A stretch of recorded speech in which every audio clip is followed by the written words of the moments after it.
왕이 보내 유다와 예루살렘의 모든 장로를 자기에게로 모으고 이에 왕이 여호와의 성전에 올라가매 유다 모든 사람과 예루살렘 주민과 제사장들과 선지자들과 모든 백성이 요소를 막론하고 다 왕과 함께 한지라.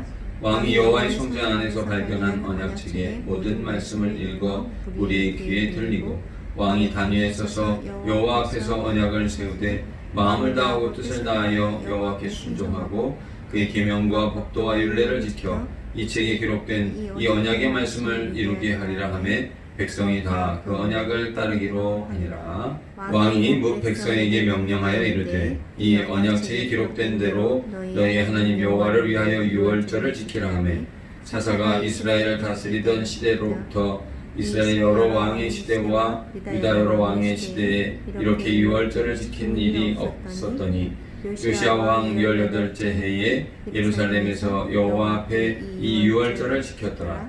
요시야가 또 유다 땅과 예루살렘에 보이는 신접한 자와 점쟁이와 드라빔과 우상과 모든 가증한 것을 다 제거하였으니 이는 대제사장 hil기야가 여호와의 성전에서 발견한 책에 기록된 율법의 말씀을 이루려 함이라. 요시야와 같이 마음을 다하며 뜻을 다하며 힘을 다하여 모세의 모든 율법을 따라 여호와께로 돌이킨 왕은 요시야 전에도 없었고 후에도 그와 같은 자가 없었더라. 그러나 여호와께서 유다를 향하여 내리신 그 크게 타오르는 진노를 돌이키지 아니하셨으니 이는 므낫세가 여호와를 경노케 한 모든 경노 때문이라. 여호와께서 이르시되 내가 이스라엘을 물리친 것 같이 유다도 내 앞에서 물리치며 내가 택한 이 성 예루살렘과 내 이름을 거기에 두리라 한 이 성전을 버리리라 하셨더라.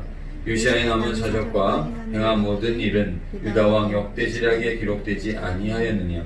요시야 당시에 에르베 왕 바론 느고가 아수르 왕을 치고자 하여 유브라데 강으로 올라가므로 요시야 왕이 맞서 나갔더니 애굽 왕이 요시야를 무기토에서 만났을 때에 죽인지라. 신복들이 그의 시체를 병거에 싣고 무기토에서 예루살렘으로 돌아와 그의 무덤에 장사하니 백성들이 요시야의 아들 여호아하스를 데려다가 그에게 기름을 붓고 그의 아버지를 대신하여 왕으로 삼았더라.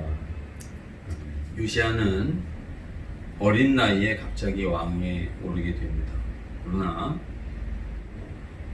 자신의 아버지였던 아몬과는 달리 하나님 앞에 정직하였고 다윗의 길로 행하였던 왕이 바로 이 요시야 왕입니다. 한옥 목사는 가장 악한 왕이었던 므낫세가 55년간을 통치했습니다만은 그가 정말 하나님 앞에 이루 말할 수 없는 악한 왕이었지만 마지막 6년을 회개했던 모습을 보였습니다. 그로 인해서 하나님께서 그에게 긍휼을 베풀어 주셨는데 그의 손자였던 요시야가 이러한 때에 좋은 영향력을 받았기 때문에 그의 아버지 아몬 역시 악한 왕이었지만 2년밖에 살지 못하고 죽었던 악한 왕이었지만 그 할아버지의 마지막 회개의 모습이 요시야에게 강력한 그러한 인상을 주었고 그가 신앙을 갖게 된 계기가 되지 않았겠느냐 이렇게 말을 하고 있습니다. 요시야는 유다와 예루살렘의 바알과 아세라의 우상을 모조리 불사릅니다. 또 별에게 분향하는 자들, 남자 창기들의 집들을 헐어버립니다. 몰록에게 제사를 지내는 것과 태양을 신으로 섬기는 자들이 드린 말들과 태양 수레를 다 불살라버립니다. 유다 여러 왕들이 세운 제단을 비롯해서 시돈의 아스타롯, 모압의 그모스, 암몬의 밀곰을 위한 산당을 더럽혀버리고 베델의 산당을 제거하고 그 제사장들을 죽이는 열심을 보입니다. 요시야 제위 18년에 유월절을 지키는데 사사시대로부터 이스라엘과 유다를 통틀어 어떠한 왕보다도 이 요시야만큼 온전하게 하나님의 절기를 지키며 예배했던 왕이 없더라. 오늘 성경은 이렇게 말씀을 하고 있습니다. 역대하 34장 21절 말씀에 보면 성전 수리 과정에서 대제사장 hil기야가 발견한 율법책을 보았을 때 이 요시야 왕의 모습은 자신의 옷을 찢어가며 회개하고 모든 백성에게 이 말씀을 익히고 오늘 1절부터 3절에도 나옵니다마는 모든 백성에게 이 말씀을 익히고 모든 백성들과 더불어 오직 하나님만을 섬기기로 사역하는 모습을 볼 수가 있습니다. 그랬음에도 불구하고 오늘 25절 26절 말씀을 보시면 그렇게 요시아는 열심을 품었습니다마는 하나님은 뭐라고 말씀하십니까?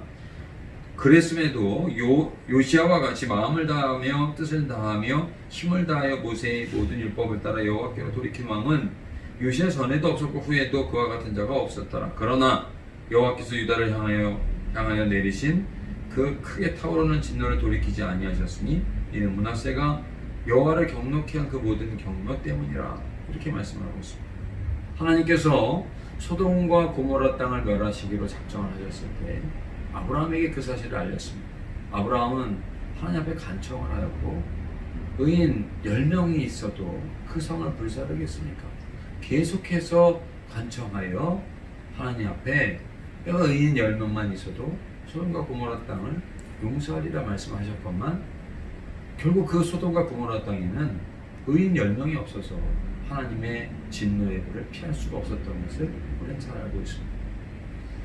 모세가 시내산에 하나님의 율법을 받으러 올라갔을 때 그 밑에서 이스라엘 백성들이 황금 송아지를 섬기고 뛰어 춤추며 우상을 섬기는 일로 하나님께서 진노를 하셨죠. 그로 인해서 레위인들을 시켜서 하나님의 열심을 품은 자 레위인들을 시켜서 그 우상에 숭배했던 사람들은 부모나 자식이나 형제나 할 것 없이 다 도륙하게 만드시고 하나님의 진노를 바라게 하셨습니다. 이후에 이 일로 인해서 나는 이스라엘과 동행하지 않겠다. 모세 너로 하여금 새로운 민족을 시작하겠다라고 말씀하셨을 때 모세는 하나님께서 어떻게 당신의 백성을 출애굽하게 하시고 난 다음에 광야에서 죽게 하려고 기껏 출애굽시키셨다는 얘기를 들으시려고 하십니까? 하나님 용서를 좀 해주시고 화를 풀어달라고 간청하며 차라리 제 이름을 생명책에서 빼주시더라도 이 백성을 용서해달라고 간절하게 중보하는 모세의 중보를 들으셨을 때는 하나님께서 그 마음을 돌이키시고 이스라엘 백성에게 반장품을 제할 때 내가 너희와 함께 하시겠다. 다시금 긍휼을 베풀어 주시는 것을 볼 수가 있습니다. 그런데 오늘 말씀에서 보시면 요시아가 중보하고 회개하였음에도 불구하고 하나님의 심판은 돌이킬 수 없었다. 이렇게 말씀을 하고 있습니다. 시편 80편 19절 말씀에 보면 만군의 하나님 여호와여 우리를 돌이켜 주시고 주의 얼굴의 광채를 우리에게 비추소서 우리가 구원을 얻으리이다 말씀하고 있습니다. 하나님의 긍휼은 하나님께 속한 것이죠. 하나님의 주권에 속한 것입니다. 하나님의 은혜를 베푸실 때 우리가 은혜를 받을 만한 때에 은혜를 받는 것, 하나님께서 긍휼을 베풀어 주실 때 긍휼을 감사히 받는 것, 이것은 은혜에 속한 일입니다. 그런데 이스라엘은 하나님께서 은혜를 베풀어 주셨건만 그 은혜를 멸시하였습니다. 유다는 하나님께서 긍휼을 베풀어 주셨지만 그 긍휼을 받지 아니하고 패역하여 우상을 섬겼던 것입니다. 29절 말씀에 보면 요시야 당시에 애굽 왕 바로느고가 아수르 왕을 치고자 하여 유브라데 강으로 올라가므로 요시야 왕이 맞서 나갔더니 애굽 왕이 요시야를 무깃도에서 만났을 때 죽인지라. 이렇게 말씀을 하고 있습니다. 요시야는요 애굽 왕을 상대하다가 무깃도에서 전사하고 말았던 것이죠.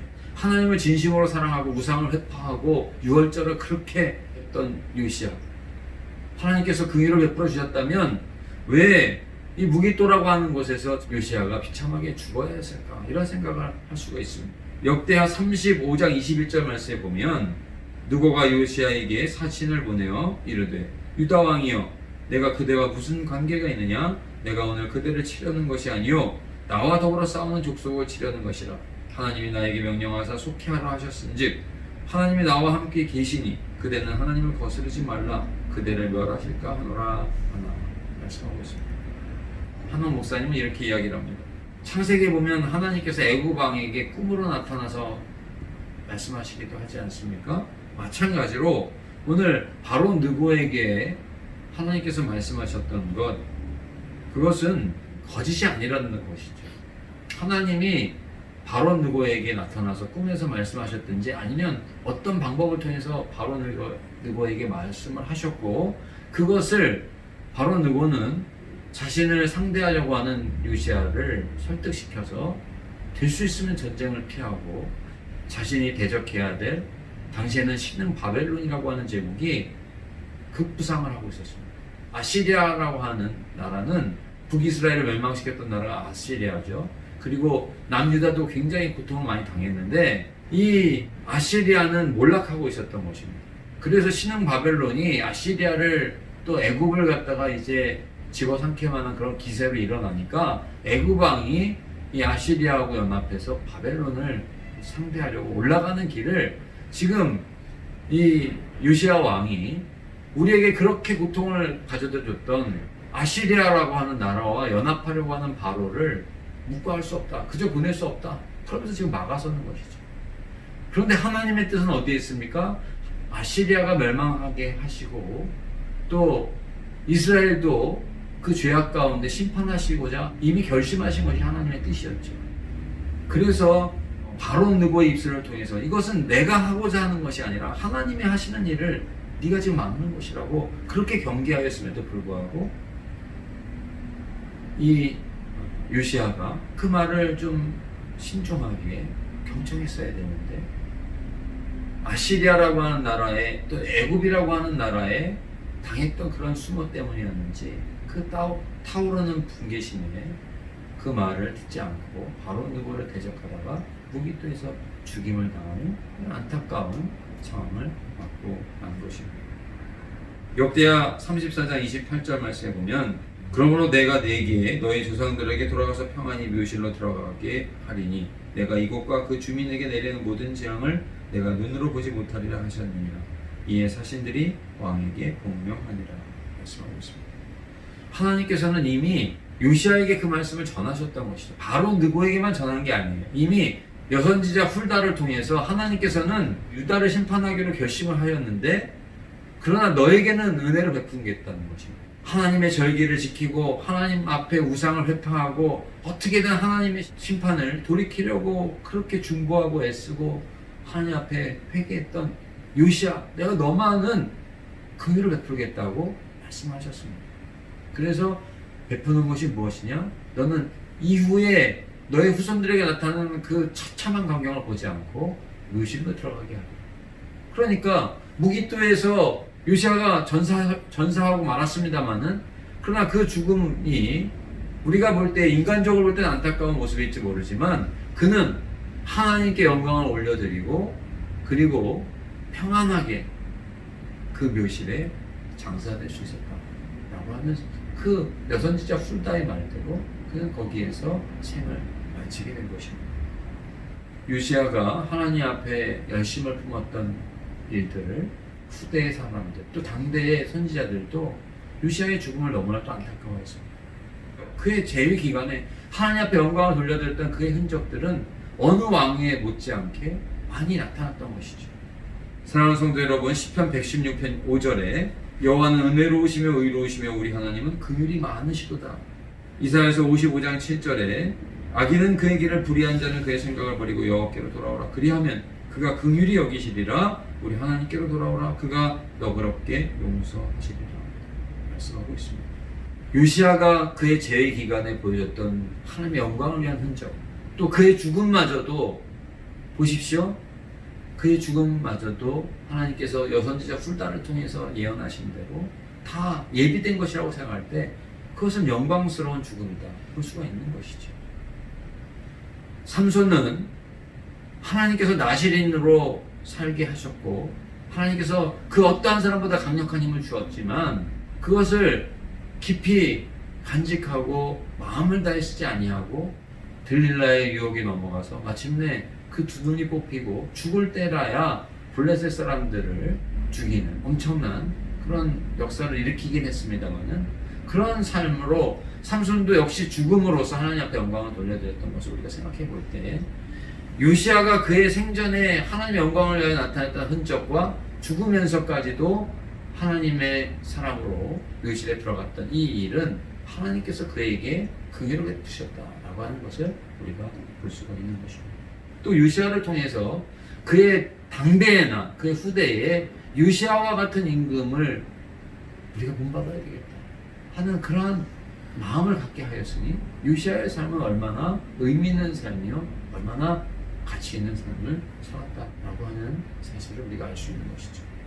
요시야는 이스라엘과 유다를 향한 하나님의 심판을 알고 있었습니다. 그런데 그 심판을 돌이키기 위해서 옷을 찢어가면서 하나님 앞에 부르짖어가면서 다시금 백성들을 불러놓고 언약을 회복시켜가고 언약을 재갱신하면서까지도 하나님의 심판을 늦추고자 했지만 결국 그럴 수는 없었습니다만은 자신의 생명을 걸고 하나님 앞에 나아갔던 모세처럼 요시야 역시 하나님을 향한 그 열심은 후대에까지 큰 감명을 주고 있는 것이죠. 저는 요시야를 보면서 예수님을 닮은 사람이다 이런 생각을 하게 되었습니다. 히브리서 12장 1절 말씀에 보면 이러므로 우리에게 구름같이 둘러싼 허다한 증인들이 있으니 모든 무거운 것과 얽매이기 쉬운 죄를 벗어버리고 인내로서 우리 앞에 당한 경주를 하며 믿음의 주에 또 온전하게 하시는 이인 예수를 바라보자. 그는 그 앞에 있는 기쁨을 위하여 십자가를 참으사 부끄러움을 개의치 아니하시더니 하나님 보좌 우편에 앉으셨느니라 말씀하고 있습니다. 구름같이 둘러싼 허다한 증인들이 있습니다. 히브리서 11장 말씀에 보면 거기에 삼손도 있고 입다도 있고 아브라함도 있고 또 모세도 있고 이런 사람들이 다 나와 있습니다. 그런데 이러한 사람들이 다 영광의 흔적들을 가지고 있는 사람들이었습니다. 그런데 그 영광의 흔적들을 가지고 그들이 피 흘리기까지 싸우다 더러는 죽기도 하고 더러는 비참한 것 같이 그렇게 쓰러지기도 했지만 그러나 마침내 어떻게 되었습니까? 우리에게 믿음의 주에 온전케 하시는 예수께서 나타나셨고 십자가로 승리하셨다는 사실을 히브리서 12장 2절은 우리에게 말씀하고 있습니다. 그래서 하나님 보좌에 우편 앉으셨죠. 그러므로 말미암아 우리가 하나님의 자녀가 되게 하셨고 영생을 기업으로 허락하지 않았습니까? 오늘 우리는 그러면 이 요시야의 죽음은 의미가 없는 것이냐? 아니라는 것입니다. 우리는 구름같이 둘러싼 허다한 증인들의 또 한 사람의 모습처럼 이 요시야의 모습을 바라보면서 우리도 평안하지만 지금 요시야와 같이 우리가 하나님을 예배하고 하나님을 섬기는 일에 어려움이 있지 않지 않습니까? 또 우리가 그러한 고통 가운데 있지는 않지 않습니까? 우상이 만연해서 지금 하나님을 예배하는 일을 방해하고 제사장들이 흩어져서 사라져버린 듯한 그런 요시야의 시대의 처음의 모습과 같지 않지 않습니까? 오늘 우리가 삶을 살아가면서 요시야처럼 그럼에도 불구하고 그 아버지가 악한 왕이었고 할아버지가 악한 왕이었음에도 불구하고 그 고리를 끊어내고 하나님 앞에 영광을 돌려드렸던 요시야의 모습, 또 그가 산당을 회파하고 유월절을 지키고 그 어떤 왕보다도 더 하나님을 영화롭게 하려고 애썼던 그 열심의 모습이 오늘 우리의 삶 속에서도 평안하고 예배하는데 어려움이 없다는 이때에도 우리가 그와 같은 열심을 품는데 우리는 도전을 받게 되는 것입니다. 히브리서 12장 4절은 이렇게 말씀하고 있습니다. 너희가 죄와 싸우다 아직 피 흘리기까지는 대항하지 않았다 말씀하고 있습니다. 하나님 나라가 가까이 왔습니다. 히브리서 12장 3절에는 이렇게 말씀합니다. 너희가 피곤하여 낙심하지 않기 위하여 죄인들을 이같이 자기에게 거역한 일을 참으신 이를 생각하라. 우리가 아직 죄인 되었을 때 주님께서는 우리를 위해서 십자가에 달려 죽어주셨죠. 예수님께서 아무 죄 없이 십자가에 달려 죽으신 것처럼 요시야 역시 하나님 앞에 열심을 품었습니다. 그러나 하나님께서 그에게 왜 무기토 전투에서 죽게 만드셨을까? 그것에 대해서 우리는 예수님의 삶을 보면 얼마든지 답변이 되고도 남음이 있다라고 하는 것입니다. 그는 하나님의 영광을 위한 상처를 가지고 있었던 것이고 흔적을 가지고 있었던 것이고 마땅히 주님을 바라볼 때 피 흘리기까지 죄에 대항하고 악에 대항하고 하나님의 백성이 몰락해 가는 것을 볼 때 눈물을 흘려가면서 그것을 지켜내려고 했었던 사람의 믿음의 사람의 모습을 요시야가 보여주고 있다는 사실이죠. 오늘 우리가 평안한 삶을 살아가고 있지만 요시야의 모습을 통해서 우리 역시 하나님 나라의 열심을 가지고 나아가는 그런 하나님의 영광을 위한 흔적을 가지고 주님 앞에 서야 되지 않겠습니까? 하나님의 그 심판을 요시야는 그러한 열심을 가지고도 돌이킬 수가 없었습니다. 오늘 우리는 많은 사람이 그렇게 얘기합니다. 요즘처럼 예수 믿기 좋은 때가 어디 있냐? 한국처럼 부흥한 나라가 어디 있느냐? 이렇게 이야기합니다. 실로 우리는 긍휼의 때를 살고 있고요, 은혜의 때를 살고 있습니다. 너희는 여호와를 만날 만한 때에 찾아라. 가까이 계실 때 그를 부르라고 했습니다. 주님께서 이렇게 은혜를 베풀어 주시고 이렇게 긍휼을 베풀어 주시는 이때에 우리가 온전하게 주님을 예배하지 않고 나서 우리가 당할 그 심판은 우리는 입이 1000개 만개가 있어도 핑계할 수가 없다는 사실을 오늘 요시아의 모습을 통해서 다시 한번 우리가 확성하면서 은혜와 긍휼의 때를 잃어버리기 전에 멸망의 순간을 맞이하기 전에 하나님 나라가 펼쳐지고 회개하라 하나님 나라 가까이 왔다 요한의 때로부터 선포됐던 그 말씀 예수 그리스도께서 우리를 위해서 십자가에 달려 죽으시기까지 우리에게 긍휼을 베풀어 주셨는데 오늘 우리는 하나님의 영광을 위한 흔적은커녕 그 긍휼을 그 한없는 은혜를 우리가 누리며 살면서도 우리의 입술로 부인하고 우리의 입술로 하나님의 영광을 가리고 우리의 행동이 하나님의 은혜와는 전혀 딴판으로 살아가는 그런 모습으로 살아간다고 한다면 오늘 우리는 요시아가 무기토에서 또 그가 열심을 다해서 종교개혁을 했던 그런 모든 정반대로 살아가고 있는 평안하지만 하나님의 영광을 가리고 있는 사람의 모습이라는 사실을 분명히 알고 하나님의 긍휼의 때에 하나님 앞에 더 우리에게 한없는 긍휼을 베풀어 주실 때는 이유가 있지 않겠습니까? 더 하나님 사랑하는 것이죠. 더 하나님 영광 돌려드릴 수 있는 기회를 주신 것이라는 사실을 우리가 깊이 생각하고 마음을 다해서 찬양하고 마음을 다해서 기도하고 더 주님 앞에 나아가는 하나님을 더 영화롭게 하는 우리 모든 성도님들이 되시기를 간절히 원합니다. 하나님 감사합니다. 오늘 저희들 주님 앞에 나와 하나님 찬양하게 하시고 하나님 예배하게 하시고 하나님 영광 돌려드리게 하시니 감사드립니다. 하나님 요시아의 모습을 통하여 저희들의 아버지 하나님을 향한 열심이 어떠해야 함을 다시 한번 깨닫게 하시니 감사합니다. 하나님 심판의 때를 맞이한 유다를 안타까이 여겨 아버지 하나님 옷을 찢어가며 마음을 찢어가며 하나님 앞에 부르짖고 또 목숨을 다하도록 아버지 하나님 유월절을 지키고 우상을 타파하며 하나님 영광을 돌리고자 했던 요시아의 모습을 저희들이 돌아보면서 하나님 저희들은 은혜의 때로 살아가고 있습니다. 하나님 그러나 이제 아버지 하나님 교회가 영향력을 잃어버리고 있다는 그러한 안타까운 상황 속에 저희들이 처해 있습니다. 하나님 하나님의 은혜와 긍휼의 문이 닫히지 않도록 저희들 하나님 은혜를 주실 때에 긍휼을 베풀어 주실 때 더 하나님을 사랑하게 하시고 하나님 영광 돌려드리는 우리 모두가 될 수 있도록 주님 인도하여 주시옵소서.